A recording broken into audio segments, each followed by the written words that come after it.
Enjang paramisa, kados pundi kabaripun? Kepanggih malih kalih kula Desi Anggreni. Dinten menika kula ajeng ngaturaken pawarta banjir lan longsor wonten Ungaran.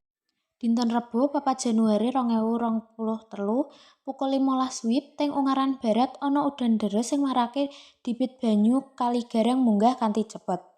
Karangbala pukul 17.40 WIB banjir kedadian nganti sedhuwur dengkul banjur sekitar jam 18.06 WIB banjir sedhuwur 1,5 meter.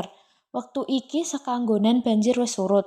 Kejaba kuwi jero wayah sing hampir barengan kedadian longsor ning Desa Nyatnyono, Desa Gagik lan Lerep, Ungaran Barat, Rebo 4 Januari 2023 pukul 16 WIB. Longsor menimbun 8 desa.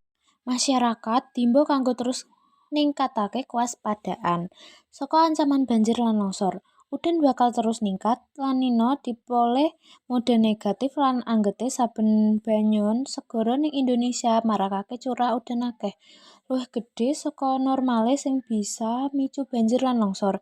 Kondisi wilayah sing ditempuh banjir lan longsor dinyatakaken cukup parah.